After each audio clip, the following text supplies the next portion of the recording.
How to make caregiving easier. Caregiving is an extremely rewarding experience, but it can cause stress, burnout, fatigue, and health problems for the caregiver.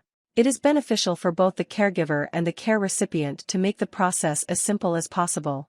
There are several ways that you can manage the recipient's needs without overburdening yourself. As you do so, you should look into respite care. This service provides temporary care and supervision when you need to work or take a break.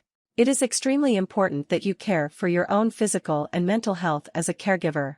By taking care of yourself, you can take even better care of the recipient. Method 1: Helping the care recipient. 1. Encourage independence. Allow the care recipient to complete certain daily tasks on their own. Think carefully about what they are capable of handling. This will help them feel as though they have more control over their life, and it will help reduce your own stress.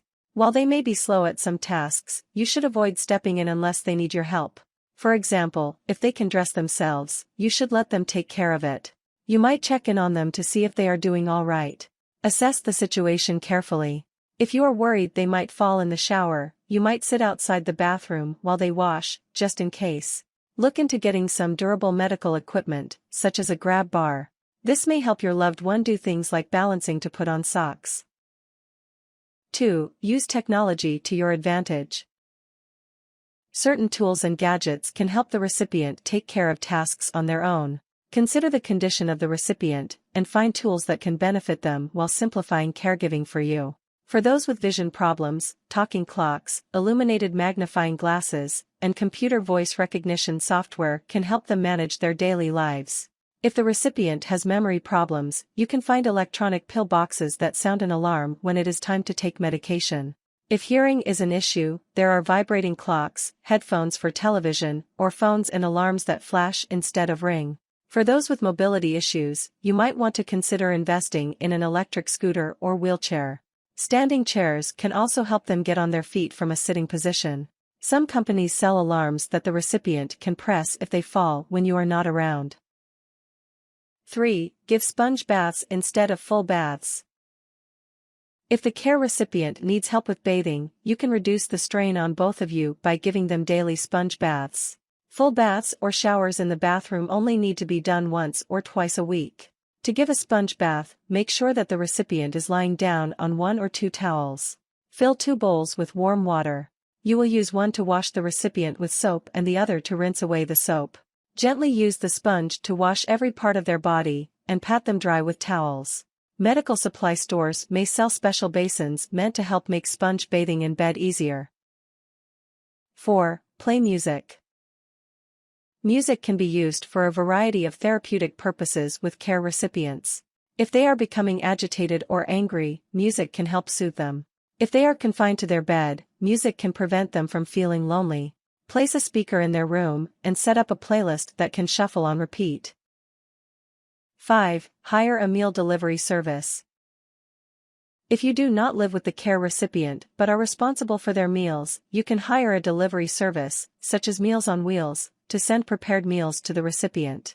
By doing this, you will not need to be present at every meal, and you can ensure that they receive hot, nutritious meals often.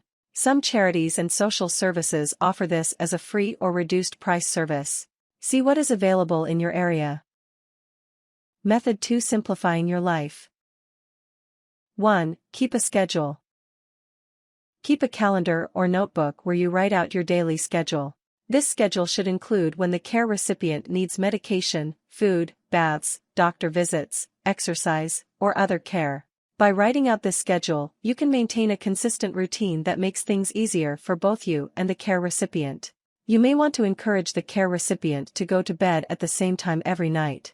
To do this, set up a ritual at night, such as giving them warm milk or turning on soothing music, that lets them know it is time to go to bed. Schedule doctor visits for a time that is convenient to you. Make appointments early so that you can choose a time that is easy for you. 2. Consider moving your loved one in with you. If the care recipient is a close family member who lives separately from you, you may want to suggest that they move in with you so that you can more easily provide care. You should start the conversation. You can say, "Mom, I think it is time that we discuss your living situation. I think it would be easier for you if you would move in with me. Some older adults may be hesitant to move in with someone, as they may feel like they will be losing their independence. You can tell them, you will still be independent around the house, but if there is an emergency, I will be there to help you. 3. Talk to your employer. To help balance your work schedule with your caregiving duties, you should speak to your boss to let them know about your situation. They may be willing to offer you a more flexible schedule, or they may be more forgiving when you come late or leave early at work due to an emergency. You might say, as you may know, I have recently become a caregiver for my adult son. This is a big responsibility. I was wondering if there are any resources available here for caregivers. I want to make sure that I satisfy both my work obligations and my duties at home. You might ask, is there any way I could work at home for a few days a week? Or can I leave early on Thursdays to take my husband to physical therapy? In some states, you can be protected from job discrimination if you are a caregiver. 4. Put their legal documents in order. As a caregiver, you may have to make important medical decisions for the recipient. In order to do this, you may need to establish a legal relationship between you and the recipient. Contact a lawyer who can help the recipient and you prepare the proper legal documents. If the care recipient is still capable of making their own decisions, they may want to establish an advanced healthcare directive. This will inform their doctor what type of healthcare they want, in case they become incapacitated. If your family member is no longer capable of making their own decisions, you may want to establish power of attorney for healthcare over them. You might also want to establish power of attorney over their finances so that you can use their money to assist with the cost of healthcare. You should remind the care recipient to set up a will, so that their property can be divided as they wish after their death. Method 3. Locating respite care. 1. Ask family for help. If you are caring for a loved one, you should not have to shoulder the burden alone. Ask other family members if they would be willing to assist you in caregiving duties. Perhaps one family member can sit with them during the day and another can take them to their appointments. You might send out an email to your family that says, as mom becomes more and more dependent on us, I was wondering if we could all have a frank discussion about how best to care for her. While I am her primary caregiver, it is very difficult for me to do everything on my own. I was wondering if we could arrange a schedule for us all to help care for her. Older children can help out with caregiving duties. Consider what type of care the recipient needs, and decide if your children would be able to help them. They may be able to feed them lunch or help them stand up from a chair. 2. Take the care recipient to adult day care. If you are taking care of an adult, you can take them to an adult day care while you work. They can help feed and give medication to the recipient on time. They will also provide social interaction and activities for them. 3. Hire in-home caregivers. Certain healthcare organizations and hospice care providers offer visiting nurses and doctors. You can hire these caretakers to visit your house and help the care recipient dress, eat, bathe, and exercise. If you cannot afford to hire nurses to come to your house, you may be able to afford a cleaning service that can help you manage your other household tasks while you care for the recipient. 4. Contact your local assisted living facility or skilled nursing facility. Many of these types of facilities offer respite care for families.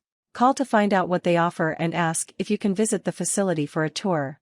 However, keep in mind that this type of care may be expensive depending on the type of facility. 5. Find a friend for the care recipient. Even if you cannot find or afford extra care for the recipient, you may be able to find someone who will sit and socialize with them for a little bit each day. Consider whether or not the care recipient may enjoy this company. You can ask one of their friends to visit, or you can ask your own family and friends to see if someone would be willing to come over. 6. Look for financial help. Respite care can be expensive. While some non-profits offer these services at reduced cost, you may have difficulty locating one in your area. Try to find different forms of financial assistance to help you afford this care. Depending on the recipient's condition and age, they may qualify for assistance from Social Security, Medicaid waivers, veterans benefits, state agencies, non-profit grants. Method 4. Finding emotional support. 1. Take of your own needs. It is important to take care of yourself. Although caregiving can be a big responsibility, make sure that you are getting enough sleep and rest. Maintain your social life, and make sure that you still participate in your favorite activities. This will reduce stress, depression, and fatigue. While you may feel guilty for going out and socializing as a caregiver, it is important not to isolate yourself. Taking short breaks will benefit both you and the care recipient. Exercise can help you manage stress while improving your health. Even short walks can help clear your mind from your duties as a caregiver. 2. Join a support group. There are dozens of support groups for caregivers. These can connect you with other caregivers in your area. Not only can they help provide emotional support, but they may be able to assist you with your caregiving duties. You can trade tips, frustrations, or successes. You might consider joining a local chapter of National Network of Caregiving Coalitions, which are advocacy and support groups hosted by the National Alliance for Caregiving. If you can't find a group in your area, the Family Caregiver Alliance has online support groups. 3. Consider adopting a pet. Caregivers who adopt a dog have been shown to have reduced stress and improved health. Depending on the condition of the care recipient, a therapy pet may even be able to provide comfort and relief to the recipient as well. Research the benefits of owning a pet carefully, and consider your position to care for an animal. You may even want to adopt a trained guide animal to provide support to both you and the recipient. 4. Relax. Take at least 15 or 20 minutes a day to yourself. Do something to pamper yourself so that you can relax. You may be handling a lot of stress, and while it may be difficult to find time to yourself, consider this part of your self-care routine. During this time, you can write in a journal, meditate, take a bubble bath, stretch, read. Tips. If you are no longer able to care for the person any longer, you may consider moving them into an assisted living facility or a nursing home facility. Everyone's situation is different. Consider your own caregiving situation, and think of ways that can help make your job easier. Other caregivers can give you personalized advice based on your own situation. Seek out others in a similar situation for help. Warnings. Do not try to lift someone if you are not strong enough. You may end up injuring yourself. If you are feeling tired, burned out, stressed, or depressed, you may need to seek outside help. See a doctor or therapist for help.